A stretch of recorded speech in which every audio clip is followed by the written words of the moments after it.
Hola, ¿qué tal? Muy buenas. El salvaje oeste, el conjunto de historias y de personajes que conforman la leyenda de cómo fue conquistado, tienen su máxima expresión artística en el western.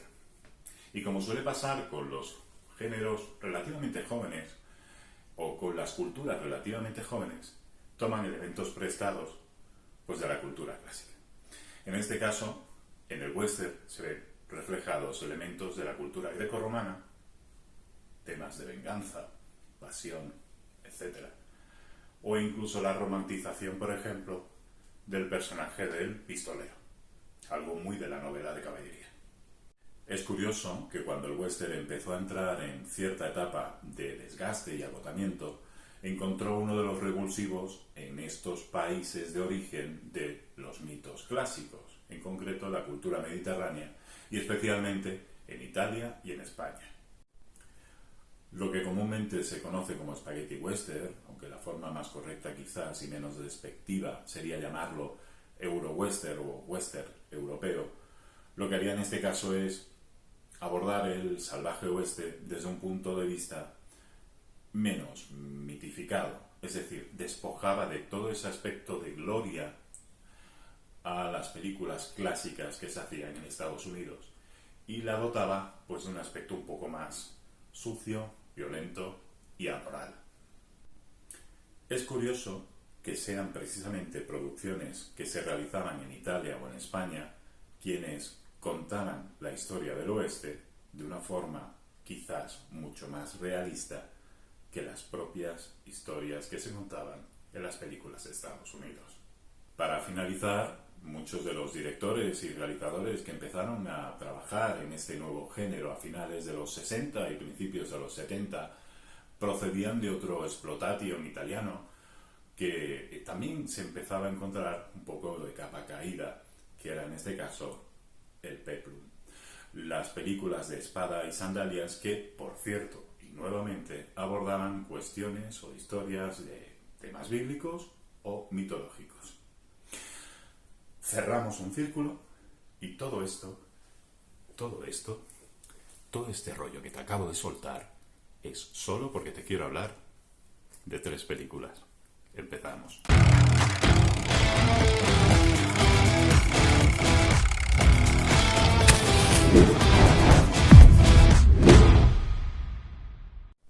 Pues sí, porque soy así de raro y en lugar de hablaros del último estreno de la semana, lo que me apetece es comentaros algo sobre espagueti y mitología. Y no me refiero a esto, sino más bien a películas, en concreto 3, que de forma directa su trama son adaptaciones de tragedias clásicas grecorromanas. En concreto estas 3, El retorno de Ringo, Tierra de gigantes. ¿Quién le pondría este título a esta película? Y Fedra West. Las 3, como digo, son adaptaciones directas de historias o tragedias griegas clásicas. Eso no quiere decir que haya películas o otras películas que no tengan una base en historias, pero estas son de forma directa y además se ve, ¿sabes? Existen otras cintas, existen otras películas que sí que tienen cierto parecido a algunas tragedias o historias clásicas, pero que de forma directa no lo son, sino que más bien lo insinúan o lo parecen. De la misma forma que hay películas del oeste que beben directamente pues de obras de William Shakespeare. Y no hay que olvidar que Shakespeare básicamente lo que hace es actualizar tragedias clásicas griegas, por lo que sea. Pues empecemos por la primera y la que personalmente más me gusta, que es El retorno de Ringo. El retorno de Ringo, como su propio nombre indica, es una secuela, aunque no de forma directa, no hay una relación entre la historia de esta segunda y la primera, de Una pistola para Ringo, que es una saga de películas que realizó el director Duccio Tesari, protagonizadas por Montgomery Good. Que si te digo este nombre te quedas exactamente igual, a no ser que seas un poco conocedor del mundo del spaghetti western. Pero si te digo Giuliano Gemma, pues ya que te suena un poco más, ¿verdad? Y es que la relación laboral que tuvieron el bueno de Giuliano Gemma y Tessari es equiparable a la que tuvieron, por ejemplo, Sergio Leone y Clint Eastwood, al que, por cierto, no le terminaba de cuadrar mucho el que Gemma se dedicara a interpretar personajes del oeste. Para no haceros muchos spoilers sobre la película, porque realmente merece muchísimo la pena verla, básicamente contaros que lo que hace es contar la parte final, el tramo final de la Odisea de Homero, es decir, cuando Ulises llega a Ítaca y se encuentra a los pretendientes intentando hacerse no solamente con la mano de Penélope, sino con todas las propiedades que tenía el bueno de Ulises. Antino, Eurímaco, en este caso interpretados por personajes como Fernando Sancho o George Martin, que son hermanos mexicanos. Porque eso sí será un punto común entre las tres películas. Las tres se van a desarrollar en frontera, es decir, en las lindes que separan Estados Unidos de México. Gemma interpreta a un soldado de la guerra civil que vuelve a casa, a Mimbres, a esta nueva Ítaca, por decirlo de alguna forma, y se encontrará pues a estos dos hermanos mexicanos que se han hecho con la finca familiar y que tienen secuestrada pues básicamente a su mujer y a su hija. Aquí no existe Telémaco, es sustituido por una niña riquísima, rubita, muy mona. Una de las cosas más divertidas que puedes hacer viendo esta película es intentar relacionar elementos de la Odisea dentro de ellas, personajes, escenas, situaciones. Por ejemplo, el personaje que interpreta Nieves Navarro, Rosita, que es la persona que regenta el burdel o el salón del pueblo de Mimbres, no deja de ser, a la larga, más que una reinterpretación de Circe. Muy recomendable y para mí quizás de las mejores de Giuliano Gemma. La segunda película en cuestión, con un título bastante más obvio, Fedra West, aunque en italiano me gusta bastante más, Yo no perdono uccido, Yo no perdono mato, está dirigida por Joaquín Luis Romero Marchén, uno de los hermanos, junto con Rafael, pioneros en esto del Euro-Western en nuestro país. Películas como El sabor de la venganza, Condenados a vivir, aquellas películas que he visto recientemente del Coyote o El zorro, o cómo no, ¿quién puede olvidar a Curro Jiménez?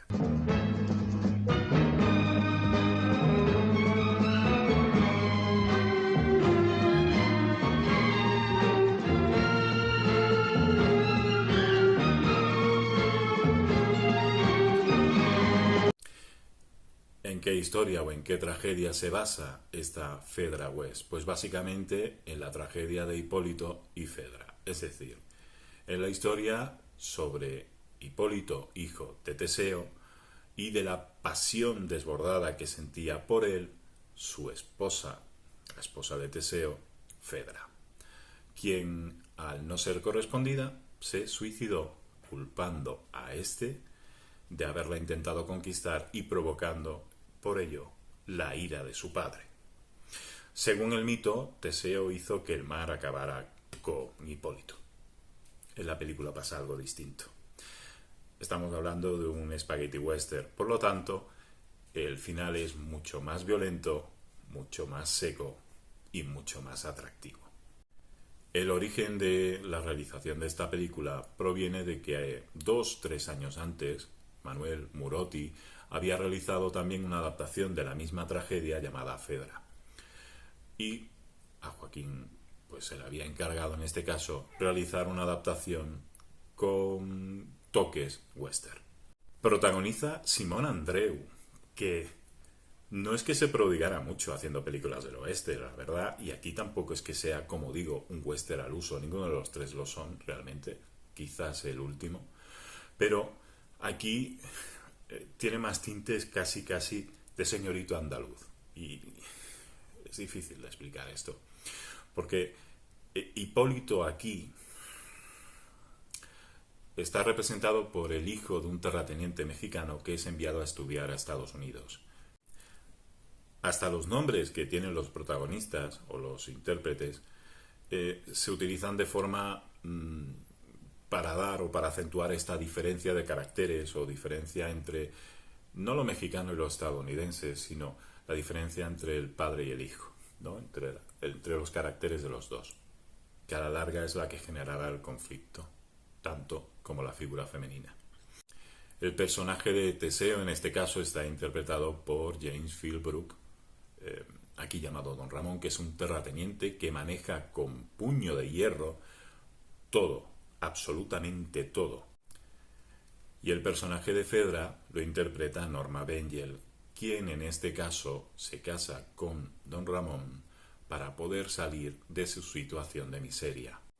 Hay de fondo una subtrama con robos de caballos, con cuatreros, hay una pelea en un salón espectacular también, pero todo, básicamente todo, está dirigido para diferenciar la personalidad del hijo de Hipólito Stuart y la del padre Ramón Teseo.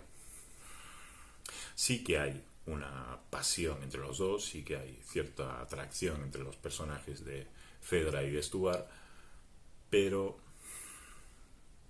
digamos que toda la película lo que hace es derivar a que ese final sea creíble, a que ese conflicto, a que esa explosión de violencia sea total y absolutamente creíble. Y lo consigue, y me gusta. Me recuerda mucho a Duel al Sol de Kim Vidor, y no estoy diciendo, creo, ninguna barbaridad. Por cierto, aparecen de forma breve, en papeles muy, muy cortitos, Álvaro de Luna, el algarrobo, y Emilio Gutiérrez Cava, haciendo de José, uno de los trabajadores o empleados de la finca del padre de Stuart. No está mal. Es complicado de encontrar una copia que esté bien, pero es una película que también se deja ver. Y la tercera en discordia, en este caso Tierra de Gigantes del año 1969 de Ferdinando Baldi. No entiendo lo del título de esta peli, con lo bien que suena el pistolero del Ave María. En este caso, la película tratará el mito de Orestes. Como decía anteriormente hablando de Shakespeare, algo parecido a Hamlet. La película contará la historia de la venganza que llevará a cabo Sebastián, León Armand, contra los asesinos de su padre, curiosamente su madre y su tío, como digo, Orestes y Hamlet. En esto se verá ayudado por el personaje de Rafael, un antiguo amigo de la infancia que le ayudará a recordar todo, interpretado por Pietro Martelanza, y por Isabela, interpretada por la española Pilar Velázquez, que sería el equivalente a Electra, es decir, es la hermana de Sebastián. Como digo, la película en sí no es nada del otro mundo, un western que tiene un principio trepidante, la verdad, está bastante bien. La escena del banquete y de lo que es el asesinato del padre de Sebastián a manos de su madre y de su tío. Por cierto, el villano lo interpreta Alberto de Mendoza.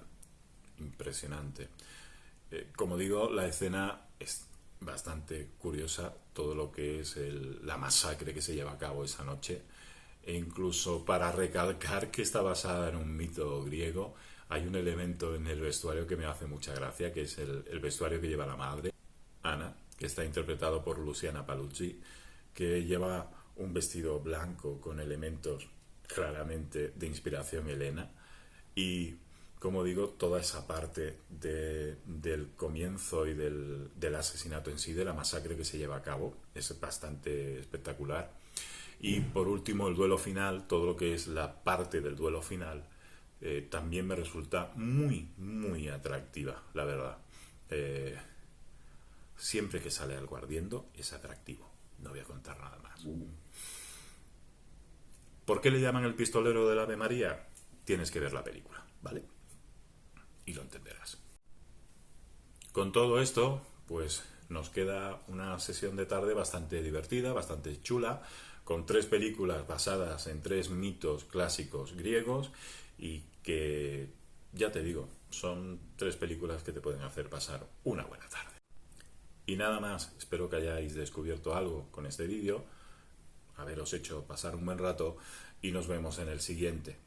Por cierto, y antes de acabar este vídeo, tiene un muso inspirador, que es el señor productor, director y buen tío en general, Enrique Laviña. Nos vemos. Chao.